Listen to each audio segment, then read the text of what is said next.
ओम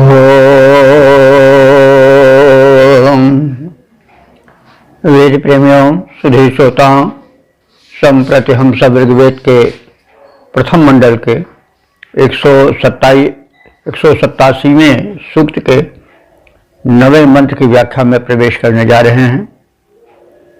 यह मंत्र गायत्री नामक छंद में निबद्ध है। मंत्र दृष्टा ऋषि हैं अगस्त्य, मैत्रा, वरुण और देवता हैं अन्न तथा संबंधित मंत्र का शीर्षक है अन्न का आहार गोरस से संयुक्त होना चाहिए। अब संबंधित मंत्र का सर्वप्रथम पाठ हो जाए।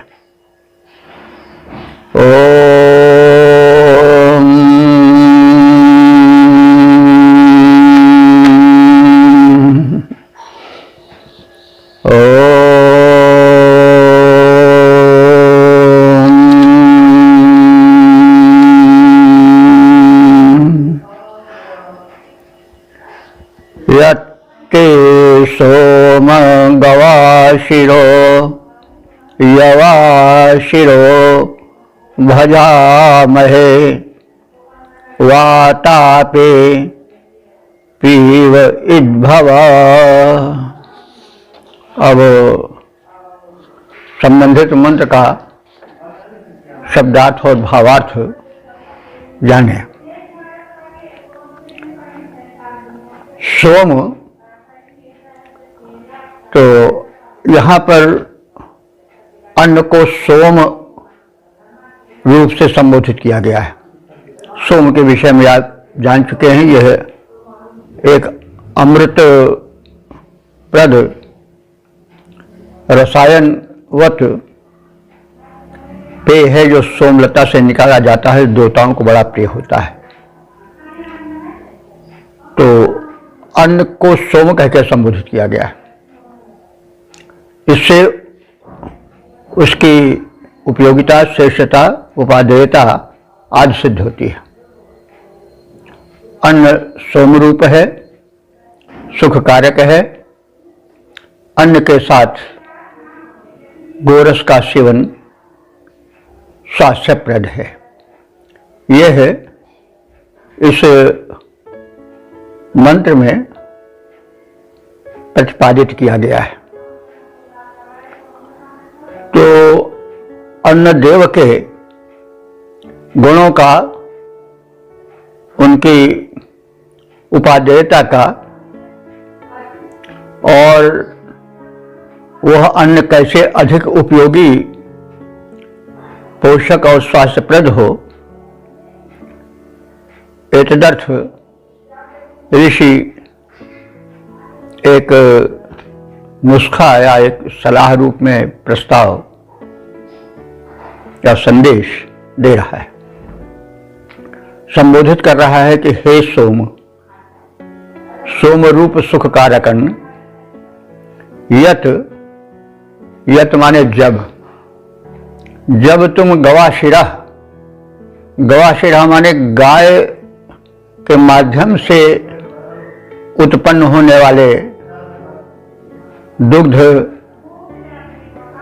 दधि और घृत आदि से युक्त हो जाते हो, और यवाशिरा जब हम तुम्हें खाद्य पदार्थ के रूप में यवाशिर हमारे यव से उत्पन्न होने वाले रोटी, दरिया आदि का सेवन करते हैं। भजा महे माने सेवन करना। तो गौदुग्ध के घृतादि के मिश्रित रूप से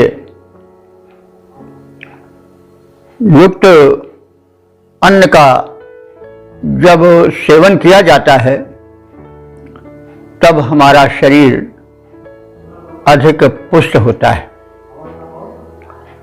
तो दुग्ध और सदन का योग होना चाहिए। और सदन से यो गेहूं आदि से जो बने पदार्थ होते हैं उनके साथ दुग्ध का भी संयोग होना चाहिए। अब इस संयोग के बाद जो ऋषि है वह मनुष्य को संदिष्ट करता है, मनुष्य को सलाह देता है और कहता है कि वातापे, वातापे वातापि का संबोधन है। वातापि का अर्थ होगा वातेन प्राणेन प्राणवायुना यत् प्राप्नोति स्वनिर्वाहम तत्शरीरम, यानी जो पवन के प्राणवायु के अधीन रहे और उसके ही संयोग से जीवन धारण करे वह वातापी है। वायु को पीकर सेवन कर जो जीवित हो, जब तक वायु को ग्रहण कर पाता है शरीर, सांस चलती रहती है तभी तक तो जीवन रहता है। इसलिए शरीर को वातापी कहा गया है और उसका संबोधन है वातापे।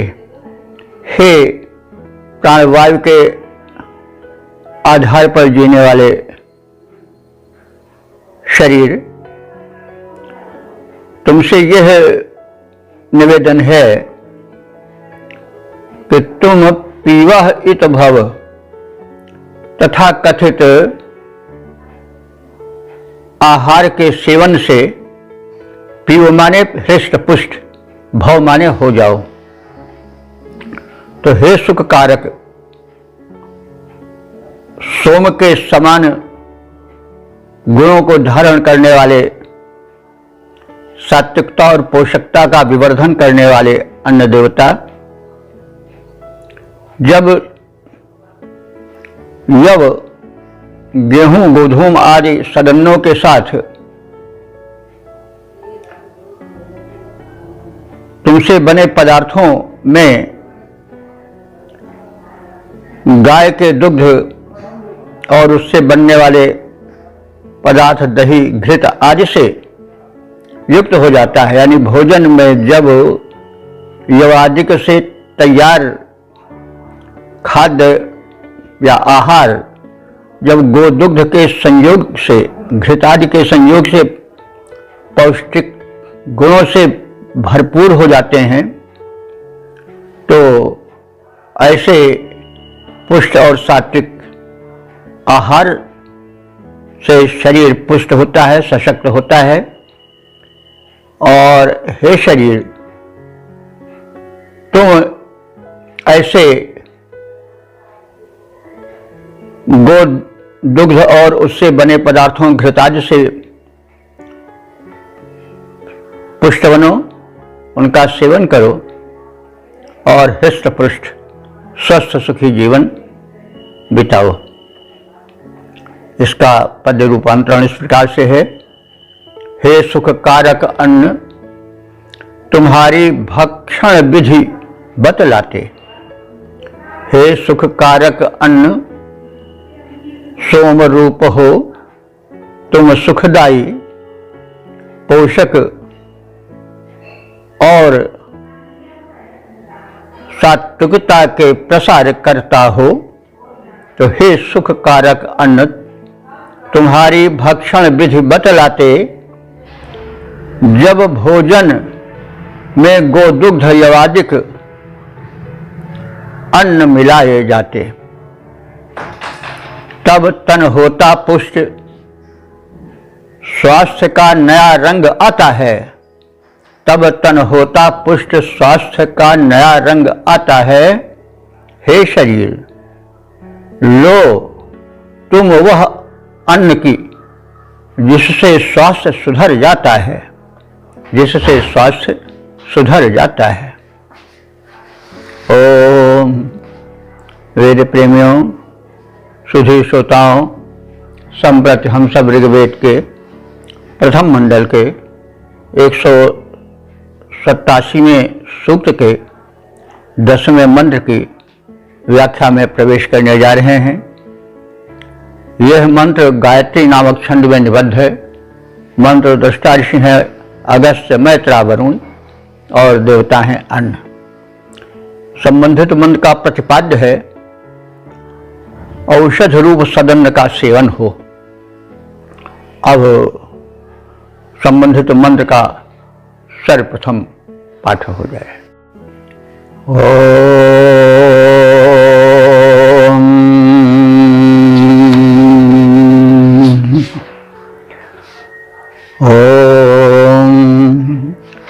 करंभ ओषधे भव पीवो वृक्क उदारथे वातापे पीव इद्भव। शब्दार्थ भावार्थ से परिचय करें। इस मंत्र में कहा गया है कि परिपक्व सुपाच्य अन्न का सेवन करना चाहिए। तो शब्दार्थ की ओर बढ़ें। करंभ औषधे संबोधन है अन्न का। हे अन्नदेव, तुम परिपक्व होने पर औषधि बन जाते हो। तो हे परिपक्व अन्न, तुम औषधि रूप हो। स्पष्ट रूप से ऋषि बता रहा है कि यदि अन्न सदन्न है और विधिवत पकाया गया है तो वह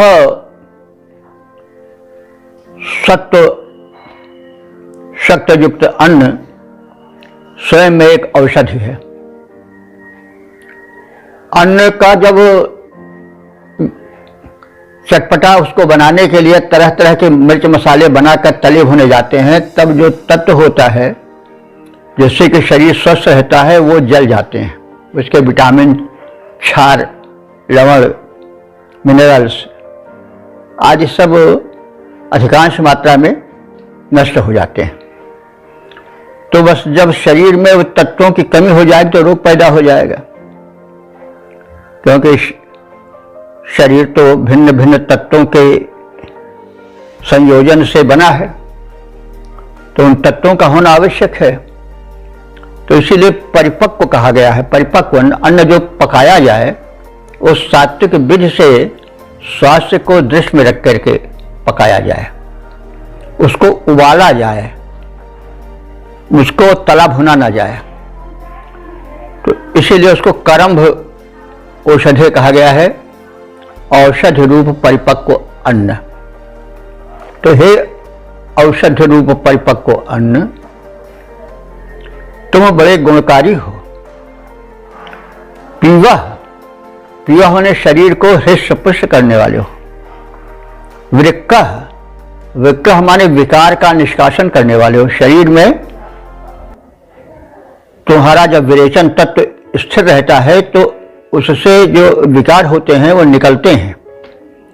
जब कब्ज करने वाले अन्न खाए जाते हैं तो विकार शरीर के भीतर रह जाता है, और जब विकार रह जाता है तो शरीर जो है वो रुग्ण होने की स्थिति में हो जाता है।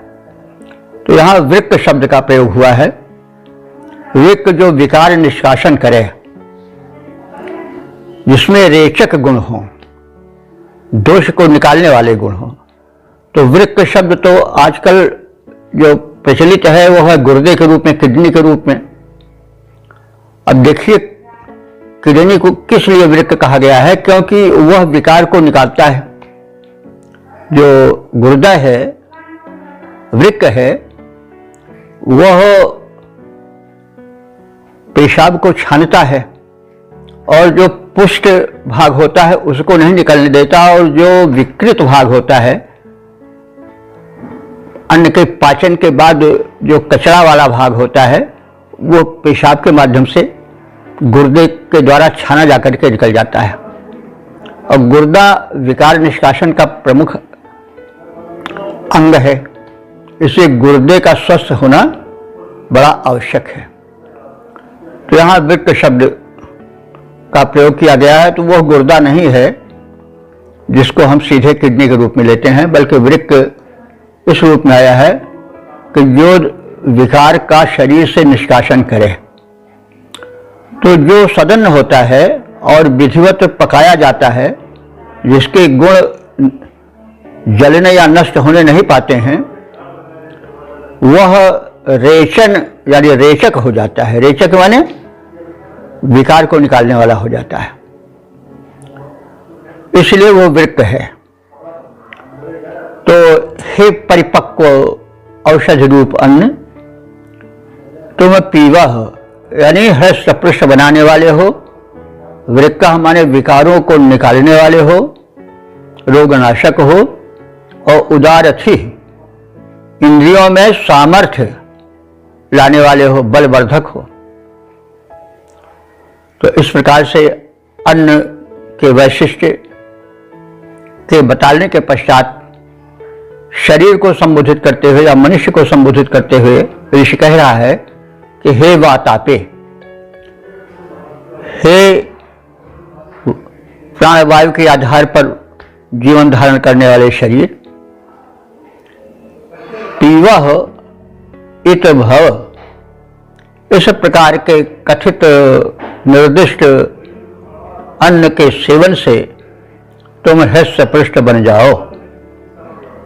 तो हे परिपक्व अन्न, तुम पुष्टिकारक, रोगनाशक, विकारों को शरीर से बाहर निकालने वाले और इंद्रियों में शक्ति संचरण करने वाले हो, बलवर्धक हो, और शरीर में, हे शरीर तुम अपने को इस अन्न के सेवन से स्वस्थ पुष्ट बनाओ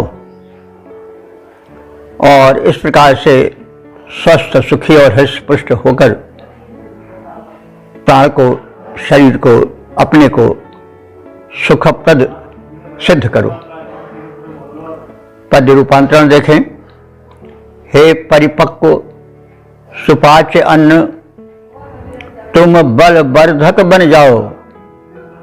हे परिपक्व सुपाच्य अन्न, तुम बलवर्धक बन जाओ, पुष्ट बनाओ, व्याधि मिटाओ, स्वास्थ्य बने लहराओ, स्वास्थ्य बने लहराओ। हे शरीर, तुम उक्त गुणों से युक्त अन्न को खाओ, हृष्ट पुष्ट सामर्थ्य युक्त हो जीवन सुखी बिताओ। ओम। मेरे प्रेमियों, सुधी श्रोताओं, संप्रति हम सब ऋग्वेद के प्रथम मंडल के 187वें सूक्त के 11वें मंत्र की व्याख्या में प्रवेश करने जा रहे हैं। इस मंत्र के दृष्टा ऋषि हैं अगस्त्य, मैत्रा, वरुण। देवता है अन्न और छंद है अनुष्टुप। इस मंत्र का प्रतिपाद्य है अन्न मनुष्यों और देवों दोनों का पोषक है। अब संबंधित मंत्र का प्रथम पाठ हो जाए।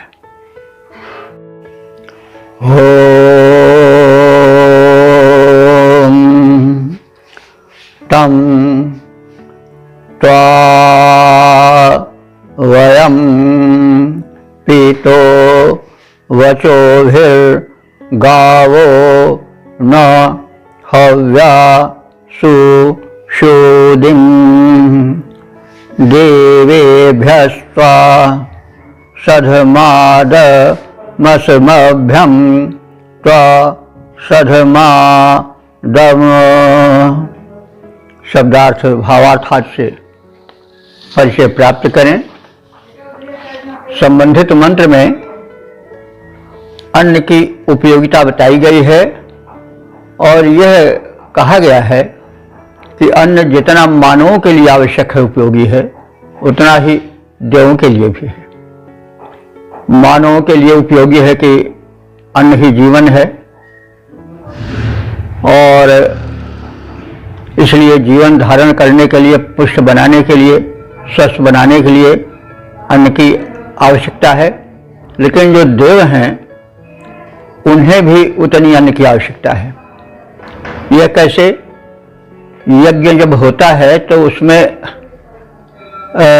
जो हव्यान्न या हविष्यान्न बनाया जाता है वो यवादि, तिलादि अन्नों के मिश्रण से ही बनता है और उसमें घृतादि, दुग्धादि डाले जाते हैं, उनका प्रयोग होता है। तो इस प्रकार से जैसे मनुष्यों के स्वास्थ्य के लिए, शक्ति संवर्धन के लिए अन्न की आवश्यकता होती है, वैसे देवताओं को भी होती है। उस आहूत अन्न से बनी आहुतियों से सूक्ष्म रूप में शक्ति जो अग्नि माध्यम से उस अन्न के पकने पर, जलने पर होती है, उसी से पोषण मिलता है। देवों को देव कौन है? वायुदेव हैं, जल देव हैं, पर्जन्य यानी जो आसमान में देव हैं, पृथ्वी हैं, जितनी चीजें हैं उन सबको उस सेवित अन्न से बल मिलता है और वे सब प्रदूषण रहित होते हैं। जैसे शरीर जब दोष रहित हो जाता है तो वह अधिक सुखप्रद होता है। जब दोषों से भर जाता है तो रोग शोक के कारण दुख देने वाला वही शरीर हो जाता है। तो जो सुख देता है वही दुख भी देता है। शरीर स्वस्थ रहा तो सुख देगा, यदि रुग्ण हो गया तो जितना सुख दिया उससे ज्यादा दुख देगा। यह नियम है सृष्टि का, जो सुख देता है वही दुख भी देता है। तो जब दिव्य शक्तियां जैसे बादल और वायु, जल आदि हैं, वे जब हव्यान्न पड़ता है, आहुति बनकर वह जलता है, सूक्ष्म हो जाता है, तो उससे पर्यावरण शोधन होता है। जो देवता हैं व्याप्त पृथ्वी पर जल रूप में, वायु रूप में, आकाश रूप में, पृथ्वी रूप में, वे सब पुष्ट होते हैं और प्रसन्न होते हैं तथा स्वास्थ्यप्रद होते हैं, आनंदप्रद होते हैं। तो ये बात बताई गई है कि अन्न जितना उपयोगी और आवश्यक है मनुष्यों के लिए, उतना ही देवों के लिए भी है। अब आगे हम अर्थ की ओर प्रयाण करें। इस मंत्र में अन्न देवता को पिता कहा गया है। पितो, हे पालक पोषक, पिता तुल्य अन्न देवता। देवेभ्यः माने देवों के लिए तुम सधमादम आनंद प्रदान करने वाले हो। अपने पोषकत्व से, सुस्वादुत्व से, अपने गुणों से तुम देवों को सधमादम माने आनंद प्रदान करने वाले हो। असमभ्यम सधमादम, हम मनुष्यों को भी अपने गुणों से आनंद प्रदान करने वाले हो। तो तम ताम, इस प्रकार से गुणयुक्त तुमको वचो भी सुशूदिम, हम उपासक तुम्हारे स्तुति वचनों से तुम्हारा अनुदान जो स्वास्थ्य के रूप में, शक्ति के रूप में प्राप्त होता है, उसे हम साग्रह, सानुरोध, विनम्रता पूर्वक ग्रहण करते हैं, तुम्हें नमन करते हैं। तो वचो भी सुशूदिम, स्तुत वचनों के साथ हम स्वास्थ्य, सुख, शक्ति के रूप में प्राप्त होने वाले तुम्हारे अनुदान को सादर ग्रहण करते हैं। कैसे? इसके लिए दृष्टांत दिया जा रहा है कि गावः हव्य न माने समान। तो जैसे गायों से दुग्ध ग्रहण कर लेता है, दूध निकाल लेता है, वैसे ही हम तुम्हारे अनुदानों को जो स्वास्थ्य सुख शक्ति के रूप में हमें मिलता है उसको हम ग्रहण कर लेते हैं, निकाले लेते हैं तुमसे। तो हे पालन करता अन्न देवता, तुम देव शक्तियों को और हम मानवों को समान रूप से आनंदित करने वाले हो। तुम प्रशंसित होकर स्तुति वचनों से प्रसन्न होकर हमें अपने अनुदान प्रदान करो, जो कि शक्ति के रूप में, स्वास्थ्य के रूप में, बल के रूप में प्राप्त होता है। और हम तुम्हारे कथित अनुदानों को सादर सिर झुका करके विनम्रतापूर्वक ग्रहण करें। और जैसे दुग्धा ग्वाला गायों से दुग्ध उपयोगी निकाल लेता है, वैसे हम भी तुम्हारे गुणों को तुम्हारे भीतर से अपने शरीर के रक्षार्थ उसको स्वास्थ्य और सौख्य प्रदान करने के लिए ग्रहण कर लें, निकाल लें। तो इसके पद रूपांतरण पर भी ध्यान दिया जाए। हे पोषक अन्नदेव, मानव को प्रिय लगते जितने तुम देवों को भी सुख प्रदान, देवों को भी सुखप्रद बन कर आते हो, उतने तुम अनुदानों को प्राप्त तुम्हारे करते हैं हम सब। वैसे दुग्धा गायों को दुह करके पय पा जाता है, जैसे दुग्धा गायों को दुह करके पय पा जाता है जैसे। यह इस सूक्त का समापन वाला मंत्र है। इसमें ऋषि ने अथवा उपासक ने अन्न देवता के गुणों का वर्णन कर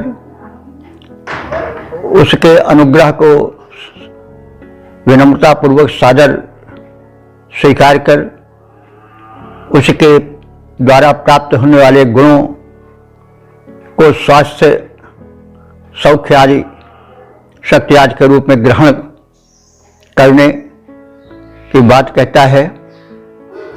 और अपना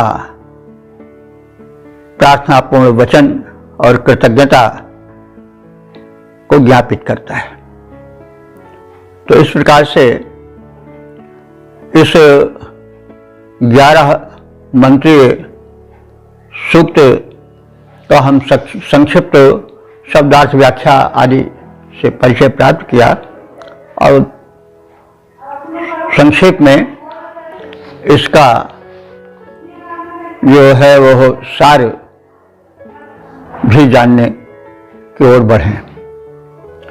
तो यह सूक्त जो है, जैसा पहले कहा गया है, वो ऋग्वेद के प्रथम मंडल के 187वें सूक्त से संबंधित है। इस सूक्त में कुल 11 मंत्र हैं, जो कि अनुष्टुप, उष्णिक, गायत्री आदि छंदों में निबद्ध हैं। अब तक जो मंत्र व्याख्यायित हो चुके हैं उनकी संपूर्ण संख्या 1963 हो चुकी है। तो अब हम इस सूक्त के संक्षिप्त सार की ओर प्रयाण करें। देवता अन्न है, अन्न हमें देते हैं, सुख देते हैं, स्वास्थ्य देते हैं, जीवन देते हैं, शक्ति देते हैं। और जो देता है वही देवता है। दानाद द्योतनाद दीपनाद वा देवा। तो जो हमें दे, हमें प्रकाशित करे और स्वयं प्रकाशित हो। तो स्वास्थ्य आदि के द्वारा, शक्ति आदि के द्वारा हमें प्रकाशित करता है अन्न। तो सबसे बड़े देवता जो हैं वो अन्न है। हम अन्न को बड़े साधारण रूप में लेते हैं और अन्न को देवता न मान करके अरे खाने वाली चीज बहुत हल्की निगाह से देखते हैं, उसके महत्व को नहीं समझते हैं। हमारे हिंदू व सनातन परंपरा में अन्न को सर पर लगा करके, चढ़ा करके सेवन किया जाता है और उन्हें देवता मान करके उन्हें ग्रहण किया जाता है। यदि हम देवता को विकृत करेंगे, निरादित करेंगे, तो वे हमें कैसे माफ करेंगे। तो अन्न को हम देवता न मान करके अपने अनुसार चटपटा बनाने के लिए न जाने क्या क्या करते हैं।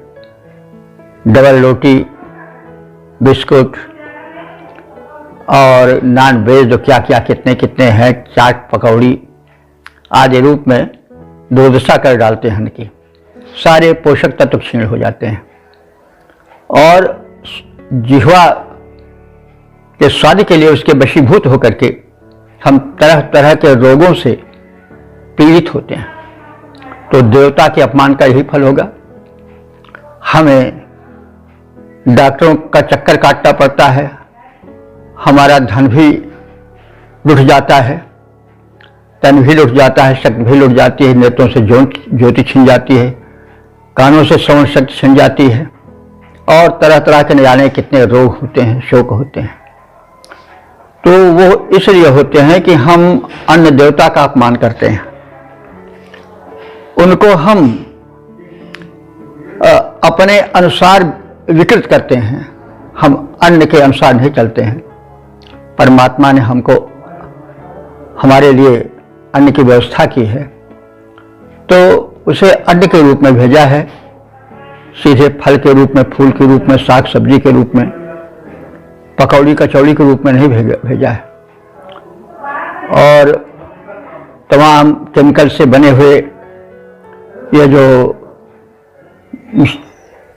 महीनों चलने वाले बिस्कुट और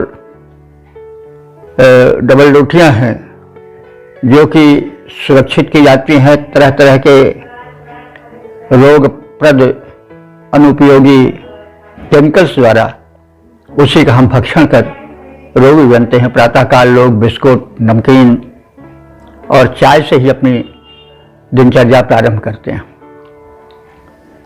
और न जाने क्या क्या अखाद्य खाते हैं। तो परिणाम होता है, स्पष्ट है कि हम अपना सब कुछ खो देते हैं। सुख, स्वास्थ्य, धन आज सब बर्बाद होता है और कितना कष्ट उठाना पड़ता है अस्पताल जाने पे, भी पंक्ति लगाने पर। तो आदि आदि बातें समझने योग्य हैं। और इसके साथ साथ हम अन्न देवता को देवता मान करके उनका सम्मान करें, उनको विकृत न करें। जो हमें बिगाड़ेंगे उनको हम बिगाड़ेंगे तो हमें बिगाड़ेंगे, क्योंकि सृष्टि की प्रत्येक वस्तु बदला लेती है। ये मत भूलिए कि वो हमसे बदला नहीं लेगी।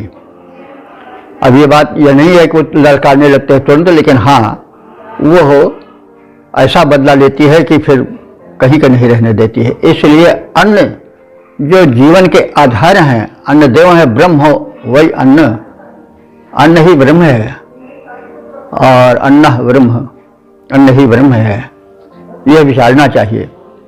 तो अब इस सूक्त में पहले मंत्र में बताया गया है कि पुष्ट, पोषक और शक्तिप्रद अन्न का सेवन करना चाहिए।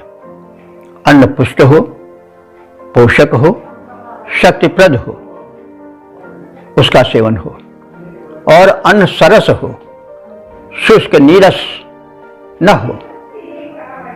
बासी और विकृत अन्न जो है वह दोषी होता है, नीरस होता है, तामसिक होता है। तो ऐसे अन्न का सेवन नहीं करना चाहिए। अन्न को पिता कहा गया है, अन्न को मित्र कहा गया है। पिता पालन पोषण करता है, मित्र सहायक बनकर जीवन में उतरता है। तो ऐसे अन्न भी वही भूमिका अदा करता है। अन्न की व्याप्ति सर्वत्र है, केवल किसी प्रदेश विशेष में नहीं है। पहाड़ों से लेकर के समुद्र तक उसका प्रारूप फैला हुआ है, देश विदेश में फैला हुआ है। कहीं अंगूर पैदा हो रहा है, कहीं मेवे पैदा हो रहे हैं, कहीं पर सोमलता भी पैदा हो रही है, औषधीय द्रव्य पैदा हो रहे हैं। और वे औषधीय द्रव्य जो कि पहाड़ पर होते हैं उनमें विटामिन ज़्यादा होता है। तो यह संकेत ऋषि ने यूँ किया है कि हम इन सब प्रदेशों में जा कर के वहाँ से औषधीय अन्न लावें। और इसीलिए सोम तो हिमालय पर मूंजवान पर्वत पर कहा जाता है, पाया जाता है। अब इस समय तो दिखाई नहीं पड़ता है, हम लोग चेष्टा भी नहीं करते हैं। हो सकता है वो हो, कहीं होगा ज़रूर, क्योंकि कोई चीज़ जो वेद में कही गई है वह झूठी नहीं होती है। हम न पहचान पाए बात अलग है। तो निर्दोष अन्न का सेवन करें। अन्न पिता है, मित्र है, अन्न की व्याप्ति सर्वत्र है। पोषक पुष्ट अन्न का सेवन हम करें और अन्नदान करें। खाओ और खिलाओ। हमारे यहाँ भोज का बड़ा महत्व है, क्योंकि वेद ही से यह संदेश मिलता है कि केवलादि भोज केवलाधि। जो केवल अपने लिए खाता है वो पाप खाता है। वेद का संदेश गीता में भी यही कहा गया है, सह यह पचन्ते आत्म कारणात्। वो पाप ही पचाता है, पाप ही खाता है जो केवल अपने ही लिए खाता है। तो इसलिए आप खाओ और खिलाओ, लेकिन जहर न खिलाओ, सदन न खिलाओ, अन्न खिलाओ। और अन्न कैसे जहरीला बन जाता है ये काफ़ी पर्याप्त रूप में कहा जा चुका है। तो संपूर्ण आहार करना चाहिए। संपूर्ण आहार का मतलब हुआ कि जिसमें प्रोटीन हो, विटामिन हो, खनिज हो, कार्बोहाइड्रेट हो और जो कैल्शियम आदि हैं वे सब उस अन्न में हों। अन्न में सोना और लोहा, तांबा आदि भी होता है। साग सब्जियों में होता है, चौलाई में सोना ज़्यादा होता है, लाल लाल हो जाती है उसकी पत्ती, लेकिन हम लोग उसको पहचानते नहीं है और इतना तलते भूनते हैं, उसको अप्राकृतिक बना देते हैं कि उसके तमाम तत्व नष्ट हो जाते हैं। इसलिए हमको दवा से अलग की आवश्यकता पड़ती है। तो संपूर्ण आहार करना चाहिए। अब इस विषय में वेद ही से प्रभावित हुआ होगा, क्योंकि जर्मन वाले वेद से बड़ा प्रेम रखते थे। आज भी यूरोप में वेद प्रेमी भारत से ज़्यादा हैं। तो क्योंकि जब ये प्रसारण होता है तो उसमें हम देखते हैं कि विदेश के लोग कमेंट करते हैं, वे यहाँ से कम नहीं सुनने वाले हैं। तो वे ज्ञान के बुभुक्ष हैं, ज्ञान का भोजन करते हैं, ज्ञान के पिपासु हैं, इसलिए वो अधिक बढ़े हैं। और यह बात इस प्रसंग में कही जा रही है कि सुश्रर नाम के एक वैद्य थे या डॉक्टर थे, वैज्ञानिक थे। उन्होंने एक चिकित्सा पद्धति निकाली है बायोकेमिक। बायोकेमिक में बताया गया है, वो होम्योपैथिक की एक शाखा मानी जाती है, कि शरीर जो है वो धातुओं से बना है और 12 प्रकार के ऐसे खनिज होते हैं, लवण होते हैं, फास्फेट होते हैं, जिनसे शरीर स्वस्थ रहता है। मनुष्य के अनुपयुक्त, तामसिक, रसहीन, तत्वहीन भोजन करने से उन तमाम तत्वों की कमी हो जाती है। जब 12 प्रकार के मुख्य जो फास्फेट हैं, लवण हैं, खनिज हैं, वे जब कम हो जाते हैं तो या वो क्षीण हो जाते हैं या समाप्त हो जाते हैं, तो शरीर में एक लक्षण दिखाई देता है और उस लक्षण रोग के रूप में और शोक कष्ट के रूप में प्रकट होता है। कष्ट जब शरीर में आता है, दर्द होती है, पीड़ा कोई होती है, तो वो चिल्लाकर बताती है कि देखो कहीं कुछ खराबी तुम्हारे यंत्र में आ गई है। तो वो आगाह करती है कि तुम्हारा शरीर अस्वस्थ है, कारण को जानो, पहचानो और उपाय करो। तो जो बायोकेमिक डॉक्टर्स हैं वो लक्षण देखते हैं और जिस फास्फेट के अभाव में जो लक्षण होता है उसको वे अध्ययन करके, पहचान करके उस फास्फेट को दवा के रूप में दे देते हैं। उन्हीं 12 में से कोई न कोई होता है और उस लवण की, उस फास्फेट की जब शरीर में प्रविष्टि होती है तो वह क्षीण तत्व शरीर में पहुंच करके शरीर को निरोग करता है, उस अभाव को दूर कर देता है, शरीर स्वस्थ हो जाता है। तो यह मतलब स्पष्ट है कि जो आहार है वो संपूर्ण आहार है। भोजन में प्रकृति ने सभी वस्तुएं दी हैं और भोजन ही अपने आप में दवा है। यदि भोजन सात्विक हो, पोषक हो, उसके तत्व चटपटा बनाने के लिए अप्राकृतिक ढंग से नष्ट न किए जाएं तो अन्न ही औषध है, आहार ही औषध है। तो इस बात को बार बार ऋषि ने कहा है और अन्न को पिता माना है। पिता कभी अपने पुत्र का अनिष्ट नहीं करता है। यदि पुत्र कुपुत्र न हो गया तो कभी कभी पिता भी दुष्ट हो जाते हैं, अगर वो गलती करता है तो होना भी चाहिए। प्रेम ऐसा न होना चाहिए कि बिगड़ जाए वो, तो ऐसे आहार के प्रति भी होना चाहिए, उसको बिगाड़े नहीं। तो इस प्रकार से ऋषि ने बार बार लगभग सभी मंत्रों में कहा है कि हे पिता, और मित्र भी कहा है। तो इस प्रकार से ऋषि ने प्राकृतिक चिकित्सा का संपूर्ण समावेश और जो आज की पद्धतियां निकली हैं, आयुर्वेद तो वेद का ही एक अंग है।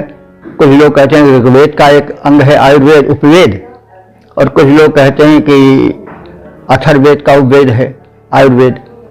बहरहाल वेद के सिद्धांतों से ही सारी चिकित्सा पद्धतियां निकली हैं और जो आयुर्वेद है और प्राकृतिक चिकित्सा है, इसकी स्वीकृति, इसकी मान्यता को, इसके महत्व को कोई इनकार नहीं कर सका है। बैक टू नेचर यह एक उद्घोषणा हो गई है, लेकिन वेद पहले ही इसको कह चुका है। और जल को आपा हुआ औषधि, बार बार वेदों में आया है कि जल ही औषधि है, वायु ही औषधि है, वो देवता है। तो इसी प्रकार से अन्न को भी औषधि बताया गया है और उनको देवता कह करके उनके प्रति पूज्य भावना और नमन वाली भावना रखनी चाहिए। उन्हें नमन पूर्वक साग्रह कृतज्ञता भाव से परिपूर्ण होकर के ग्रहण करना चाहिए और अन्य के स्वरूप को बिगाड़ा नहीं चाहिए, क्योंकि जिसके रूप को बिगाड़ा जाएगा वो हमारा भी रूप बिगाड़ देगा। तो इस प्रकार से यह संदेश ऋषि ने दिया है कि हम जो है वो अन्न का, सदन्न का सात्विक रूप में, सही रूप में सेवन करें। और इसे सूक्त में भी बताया गया है कि शरीर जो है वो वातापी है, हवा पीकर रहता है, यानी यथेष्ट ऑक्सीजन प्राणवायु जो हमारे शरीर में प्रवेश करता है तो शरीर की कोशिकाओं में शक्ति संचित होने लगती है और जो शक्ति आयु के अधिक होने के कारण या अन्य कारणों से क्षीण होने लगती है, वो फिर से धीरे धीरे शरीर में आने लगती है। तो इसलिए जल को और जो है वह वायु को भी देवता मान करके, और इसे सूक्त में यह संदेश दिया गया है कि इनको शुद्ध रख करके और इस सुंदर जलवायु में उत्पन्न अन्न को सेवन करना ही शरीर को स्वस्थ बनाना है। अलग से दवा करने की आवश्यकता नहीं है। दवा तभी करनी पड़ती है जब ये क्षीण हो जाते हैं तत्व, और उन्हीं तत्वों को भरने के लिए दवाएं होती हैं। जो अंग्रेजी पद्धति की जो ये चिकित्सीय शैली है वो इसलिए नहीं पसंद की जाती है। अब उसकी कुत्सा की जाती है, भर्त्सना की जाती है, लेकिन लोग फिर भी ग्रहण करते हैं क्योंकि वो तत्काल फायदा कर देती है। वो जो है वो दर्द दबा देती है और कुछ समय के लिए स्वस्थ ऐसा कर देती है, लेकिन वो स्वस्थ नहीं मनुष्य होता, वो जो विकार निकलने वाला था उस विकार को दबा देती है। तो ऐसी एंटीबायोटिक औषधियाँ निकली हैं जो कि शरीर को बहुत क्षीण करती जाती हैं। कोई तत्व कम हुआ, जो अंग्रेजी पद्धति है, आज उसी का बोलबाला है। तो जब वो तत्व कम होता है तो हम जाते हैं तो कुछ एंटीबायोटिक टाइप की दवाएं दे दी जाती हैं, डॉक्टर लोग दे देते हैं, शांत हो गया। विकार जो निकलने वाला था वो रुक गया शरीर में, होते होते वही विकार एक लेयर बन जाता है, परत बन जाता है, उसके ऊपर चमड़ा मांस चढ़ गई और वो पथरी बन गया, वो कोई गांठ बन गई, फिर शरीर से चीर फाड़ शुरू हो जाती है, यानी बड़ी दुर्गत शरीर की होती है। वो क्यों होती है? हमारे जरिए होती है, क्योंकि हम औषधि सेवन नहीं करते हैं, उनको बिगाड़ कर सेवन करते हैं। इसलिए इस बात पर विशेष ध्यान देना चाहिए, थोड़ा रुक करके कहा जा रहा है, ताकि हम जो भटके हुए हैं थोड़ा संभलें और दिन भर का काज करके घर भर को परेशान करके डॉक्टरों के पास जा करके बड़ी लंबी लाइन लगा करके दवाखानों का चक्कर काटते काटते उब जाते हैं। तो उस नरक से हम अपने को उबारें और जो सूक्त में उपाय बताए गए हैं उन पर विचार करें और जीवन शैली को अपनावें। युक्त आहार विहार से युक्त चेष्टा से कर्मसु। तो हमारा आहार विहार, खाना पीना, लाइफ स्टाइल, जीवन शैली सही होनी चाहिए, तब न रोग आवेगा, न शोक आवेगा, न शक्ति की क्षीणता होगी। हम शतायु 100 साल तक सुन सकेंगे, देख सकेंगे, जी सकेंगे, स्वस्थ रह सकेंगे, शक्ति संपन्न रह सकेंगे। तो ये सारी बातें इस सूक्त में बताई गई हैं। शुद्ध जल, वायु, पोषक, शुद्ध संपूर्ण आहार का सेवन हो तो रोग दोष निकट नहीं आएंगे, अगर किसी का आ भी गए तो शीघ्र चले जाएंगे।